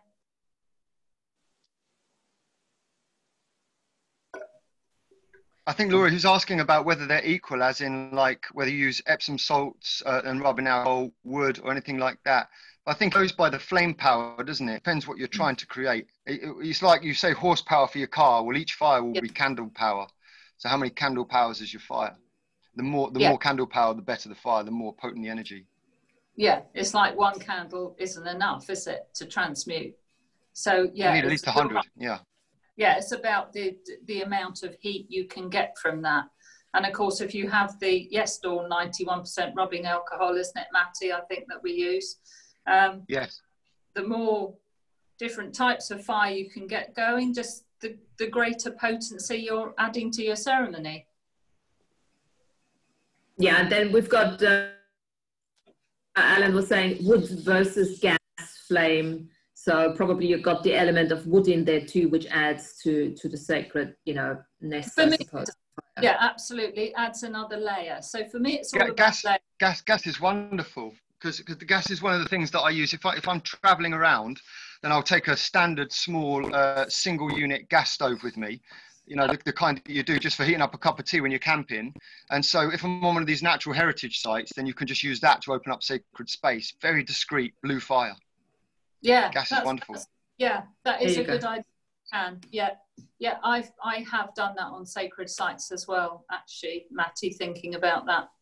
Boiling a pot of water and adding grass and stones and that, and saying prayers over the water and then pouring it back on the land. So, yeah, good point. Okay, so I think we're all like happy with now how we work with fire. The hotter the fire, the more potency, always open and close the space. Okay, anybody want to add anything more to that? Yeah, the layering, I like the layering of the energy work of, you know, your prayers beforehand. I think preparation is very important in this for me. So I think there's different degrees to fires which you can have as well. So for me, I use the indoor fire. If something comes up in my mind or something comes up in the process and I feel like I need to actually put it into the fire under sacred space, then I use the indoor fire.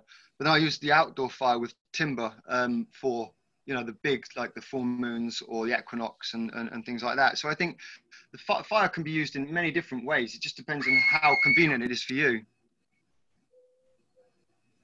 Okay. Sorry, that's my daughter. Sorry. Okay. Yeah. I've got the doors open today because it's so bloody hot. It's ridiculous. I can't breathe. Well, hopefully we'll get this thunderstorms tonight, Matty, to clear it. Oh, it's already thundering here. It's already on its way. Oh, is it? Yeah. Oh, fantastic. Go and light that fire and do a ceremony in it, Matty. Absolutely. So yeah, I mean, there's also the question of power objects you can take, not just to fires, but to the land and so on, which is really, power object can be anything that maybe you want to put into the fire or take with you to the fire to enhance the energy. Sometimes I take crystals, and maybe you want to put something into that object and you actually want to burn it. I think we've done that before as well, most of us. If you want to disentangle from somebody, then you're burning the old letters and so on.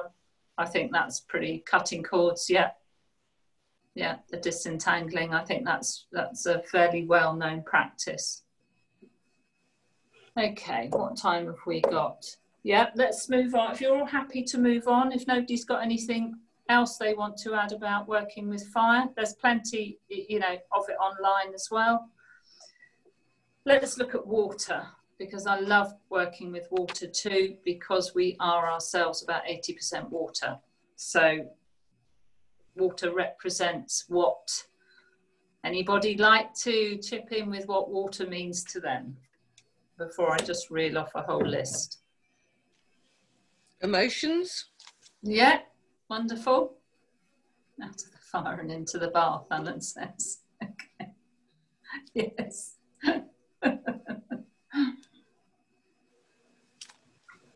Traveling? That's brilliant. Yeah, absolutely. Certainly for me, Lynn, it does. Yeah. So water for me is a cleanser. Yeah. That's the cleansing energy for me. So it's specifically baths, actually. And baths originally started for me as a part of my process, heavy in the salt, lots of prayer, lots of sacred objects, and then enter into the water. And then it actually becomes a meditative visualization process as well. But for me, water is the great cleanser.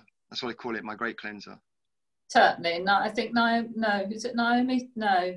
Hermina, I think, has just put in the chat that it's a great thing for letting go. Yeah, for purification, for washing away. Yeah, absolutely. A great thing for release, which we've just said. Also for dilution of energies. And I think Lynn's just said about finding a way. So water, if you go out and you watch water in nature, what does it do? That's what I like to do. So for me, a great shamanic practice is to follow a river and follow it upstream, and watch the water, watch how it flows. If you look at it, the water will find its best route and find its best level. And I think there's a lot that we can learn from watching that. And I think journeying to the headwaters, which I think is actually a meditation that Andrew's done at some stage, is journeying to the headwaters, but actually physically seeing if you can journey to the headwaters, that place of source, which becomes the place of your higher self, is a lovely spiritual practice. I mean, you can do it in visualization, or if you know your local streams and rivers, you can do it in your area. And that's something I highly recommend. And it's really, it's just a lovely journey to do. Have you done anything like that, Matt? I have. It's a funny story though. when I remember, I've talked a few times about the trouble that I got into at one point, and I actually skipped court and went on the run. And instead of going to court, I walked over 100 miles up the River Wye in Wales, living in the mountains and the valleys as I went. It was hugely transformative.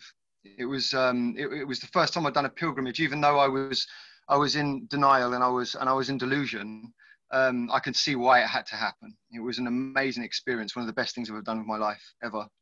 Followed that river for over 100 miles, and it would become my friend. Still dream of her. Wow. What did the River Wye teach you? What did it show you, Matt? Gosh. It exposed everything that needed to be exposed, and taught me how resilient I am and how tough I can be when I need to be. Beautiful. It was hard. It was really hard. It wasn't easy in any way, shape or form. It was hard. It was very hard. Well, it's funny because one of the words I've got written down here for water is courage. Yes, that's what it gave me, to face going to jail for a long time. Yes. Oh. Yes. Water will give you courage. I think because water sometimes flows where it's never been before. And it does so without question, doesn't it? So the water's around and the water goes. So I've also got down here shape-shifting.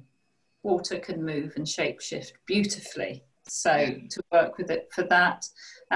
Working together, water works together with its other molecules brilliantly. And something I've not read anywhere that I wrote down particular to me was, for me, it's a rounding out. It's a smoother, because I love to collect sea glass, which for those who don't know, and there are some people who don't know what sea glass is, it's glass that the sea has been working with and smoothing and rounding and softening to take away the sharp edges, and taking the glass that might have been bright green at one time is now this beautiful opaque. And lots of people collect sea glass, and they do, it's around my mermaid shrine, but they do various things with the sea glass. Yeah, you're all nodding. A lot of people know about the sea glass. It also does it with stones, doesn't it? And shells and so on. So for me, water, and particularly looking at the sea now and maybe the river bed, is a great smoother over of things. So for me, if I want something not got rid of, but just smoothed over, then I would call in the energies of water, because even the powerful wave will smooth over the stone. It doesn't, yeah, it has to be quite powerful to totally destroy it. It breaks it down slowly, doesn't it? And yes, I'm coming on to that, Alan, thank you. Water is consciousness, water is programmable, and water also is a beautiful expression of the cycle of life. So, you know, the rain clouds that rain on the hilltops, and then the river comes down to the sea and then is collected by the clouds again. So we've also got this beautiful circle of life reflected in water. So I think that was pretty much what we have here written down for that. Does everybody understand that water holds consciousness here? Yeah. Okay, so it's programmable for that reason. So sometimes I work with crystals and put crystals, say, in a water jug or around a water jug. These are just common practices. This is nothing new. You know, you can put your prayers and revocations into your water and drink the water and so on. You can actually take that forward to something most of us do every day, which is just have a cup of coffee.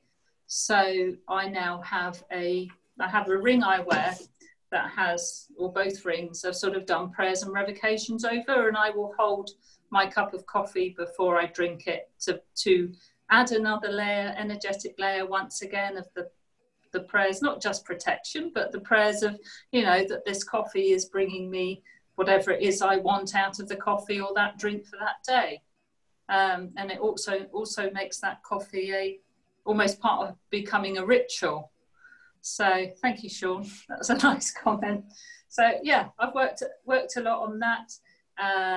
So co-creating with water. Anybody want to bring up anything they have on how they would like, or they do now, co-create with water? So I'll jump in. I don't want to take up all the space. I keep waiting for somebody else to talk, but I want to leave it too silent. Yeah. So for me, water for us, water was one of the big awakening factors for me. The search for clean water led me onto the way I view my diet and the whole way I look at health, looking for clean water. And I realized, you know, when you realize that water is programmable, and you think about a lot of the water that we drink here in this country is toilet water, just recycled and put back into the system again. You know, so you think about the amount of toxicity and negative energy that must be within that water. So for us, it was unthinkable that we could consume that water without some sort of purification process. So that's one thing that we do. I have a Berkey filter, and we clean all of our water through this Berkey filter, and it comes out absolutely pure. But then it's a part of the daily process to put the prayers into it. So each time one fills the filter, we have to remove the energy, put various light into it. But another thing that I like to do is use light language in water, because it depends on which particular spirit or being that wants to come and give me a little healing is going to speak through. Sometimes the water can, you know, it can just refresh or renew you. And there's other times you can have a glass of water and you can literally feel it in the edges of your aura, you know, whoa, just yeah. Incredible. So for me, water, it's so heavily imprintable that it's absolutely essential that you work with the energy of the water. For me, I think it's essential. You can't consume water that you haven't put your imprint on. It's just unthinkable. No.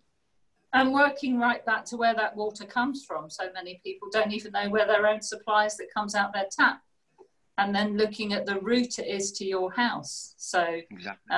I've worked with the pipes as they come into the house. You know, putting crystals in a sock is a big Andrew one. You know, prayers over the crystals, revocations over the crystals, put them in a sock and wrap that around your incoming water pipe and renew that every now and again. Yeah, there's so many different ways we can work with water, absolutely. And as Alan said, yes, we are over 80% water, so we can program our own bodies, as we know, by talking. So love the water and prayer over it before it goes into your body. That's essential. Absolutely. Spirituality 101. Mm-hmm. Yeah, so also other ways I've got here is obviously a water feature in the garden, you know, a water shrine, even a bird bath, anything like that. And one thing we haven't brought up is tides. And I love the sea and I love working with the tides. So the tides represent a huge flow of energy. So for me, when you feel, when the tide is coming in and you're building up that energy, and it's fantastic. It's a fantastic time to swim as well at high tide. Now I think the UK, like Canada, and I don't think there's many other places that have the huge range of tides that we have here. So we're very lucky in the UK because that's a huge expanse of energy we're getting. So we have, you know, 6 hours between high and low tide, and then 6 hours again back to high tide. So we've got a 12-hour cycle. So I love working with the tides. And one of the ways I work with the tides quite regularly, other than with the moon and with the fires and everything else we've mentioned, is a message in a bottle. So whether it's prayers against revocations, anything you want to get rid of, put it in a glass bottle, please. So that, and lob it out to sea. And I've done that with my grandchildren, and that was great fun.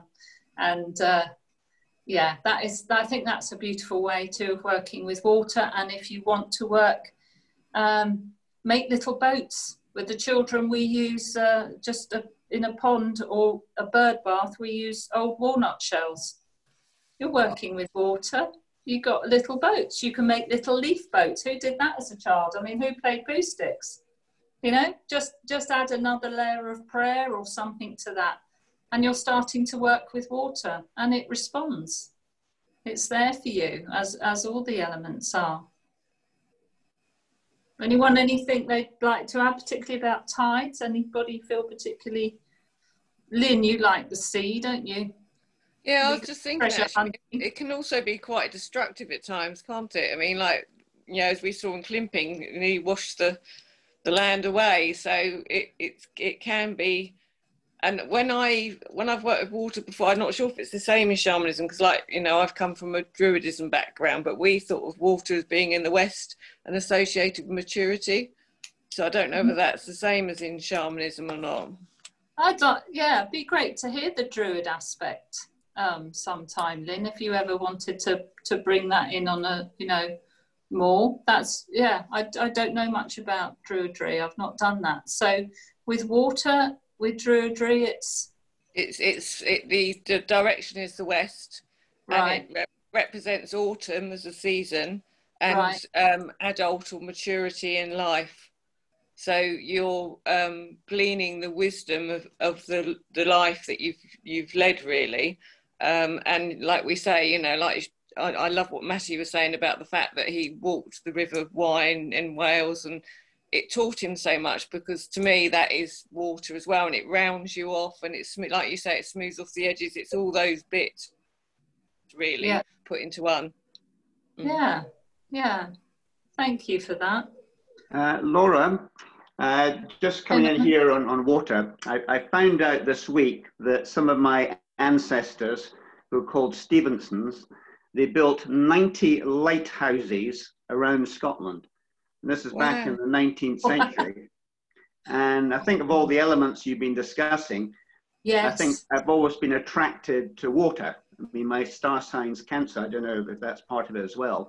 But I just feel, now I know that these Stevensons did the 90 lighthouses, it makes sense to me. What an incredible legacy, Norman. That's fantastic. Well, you're also working with wind as well to create those. And fire back in the day. Go on, Matty, say it again. Sorry, I was saying and fire as well back in the day. It seems like I'm talking over you, Laura. I'm sorry, there's a delay here and I'm trying to be polite. I do beg your pardon. No problem at all. We know it's all a bit out of sync today. Well, the tides sort of work with the moon, don't they? And then that creates wind and all sorts of things, and then that can create all the storms. So it is a big cycle, really, isn't it? Yeah, and it just shows everything's connected, isn't it? And our work here is to work with all the elements to bring ourselves into balance. So I think I touched on it earlier, and it's something I've got here just to finish with, is that too much of one of those elements brings us out of balance. So if we have too much passion and maybe love for something, we're going into martyrdom, aren't we? So, you know, we might want to bring in another element to sort of quell that fire a little bit, whether it be water. It wouldn't be wind, because that would fan the flames. So it's actually quite logical to me how we work with these elements to bring them into balance. And I try to live in balance. I know it's not always easy for everybody to do it, but I mean, I try and get sun, a lot of sun, which is for me the element of fire. I try and do fires. I mean, the sun is fire, so it's the same element there. I try and swim in the sea. I try and work with water. I work with the wind, and I work with the land. So I am continually working with the elements to help myself heal and bring in the wholeness of the authentic me. And I really recommend everything we've talked about today. I know it's a different ancestral approach to the other one, but nonetheless, these are our ancestors. They're just not the bloodline or DNA or well, they are soul family ones, undoubtedly. And I'd like to finish with just a thought that trees actually, trees for me are a great symbol for how they work with the elements as well. As we've said, if you look at them, they bend, they drink the water, you know, they grow with the earth, they provide wood for fire, and probably many other things I've not mentioned actually contain, and they do contain all of these elements, but they actually show us, nature shows us. I mean, nature is such a close word to nurture for me, you know, that a nourishment, and this is what it's all about. You know, to actually go outside and be with nature. I mean, it's been one of the biggest cure-alls since time began, hasn't it? Step outside, get the sun on your face, the feet under your, the land under your feet, feel the wind, and swim in the sea or swim in lakes or whatever. It's all there for us, just to make, you know, just to, I'm not going to say use it, to co-create with it. Live in harmony. Absolutely. Find the beauty that's there and is you. And all it does is reflect back to you who you are and where you're at as well. I think we have to make an extra effort these days, because back in the past, you know, to stay close to water, to have an ability to light fire, these are essential things that you would have required for your survival, not just for your spiritual process, you know. So in this day and age, the way that we are disconnected from nature, like right now, it's imperative that we do still connect with that. You know, it must have seemed very luxurious the way that we live. If you look to people in the past and we look at them and see how luxurious their life looks to us, it's kind of a conundrum. Totally, yeah, the original ancestors.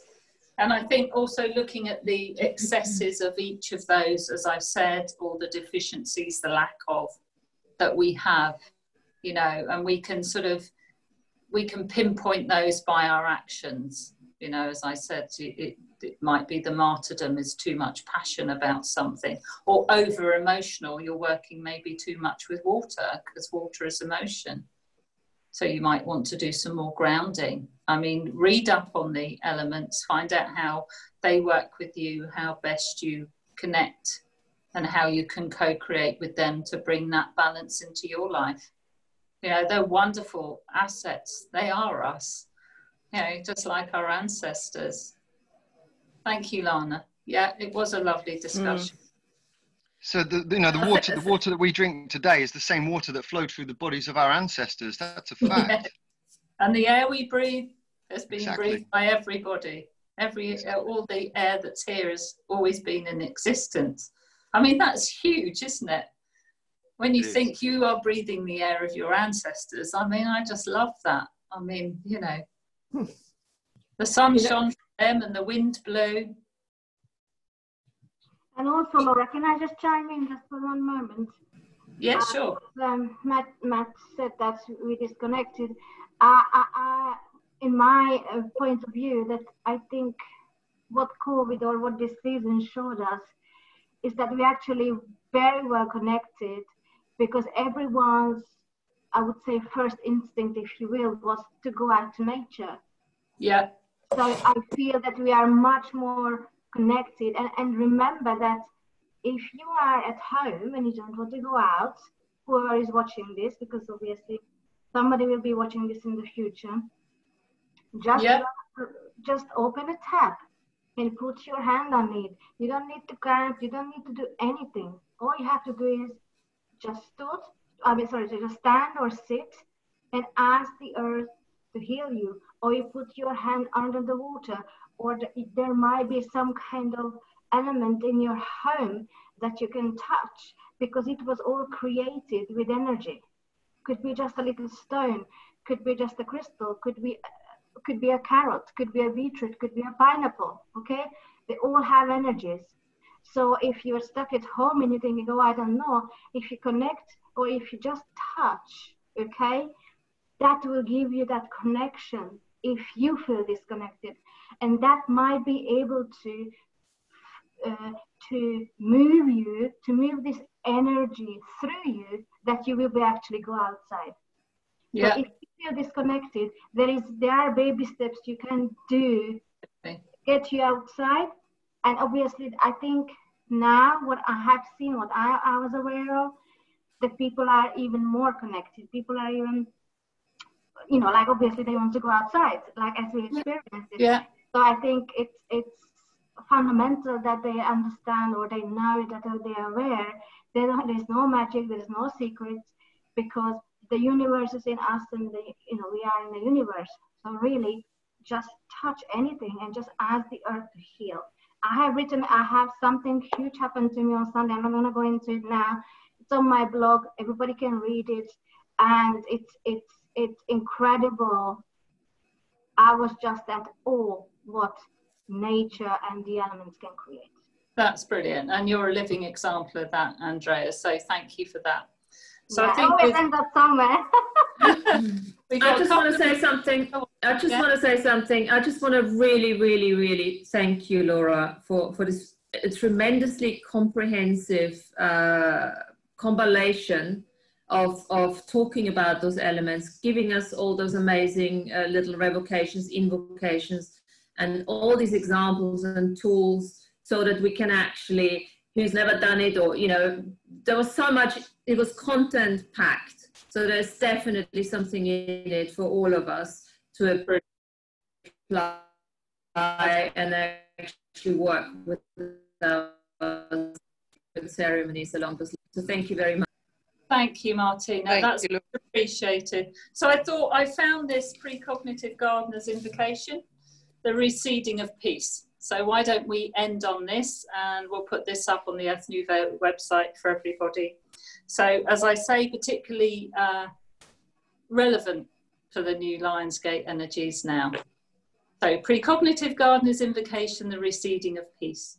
I, in this ever-present moment of reseeding now, call upon my infinite precognitive workforce, all of my cells simultaneously existing, to go forth as cyclical, celestial seed planters of the great dream of peace.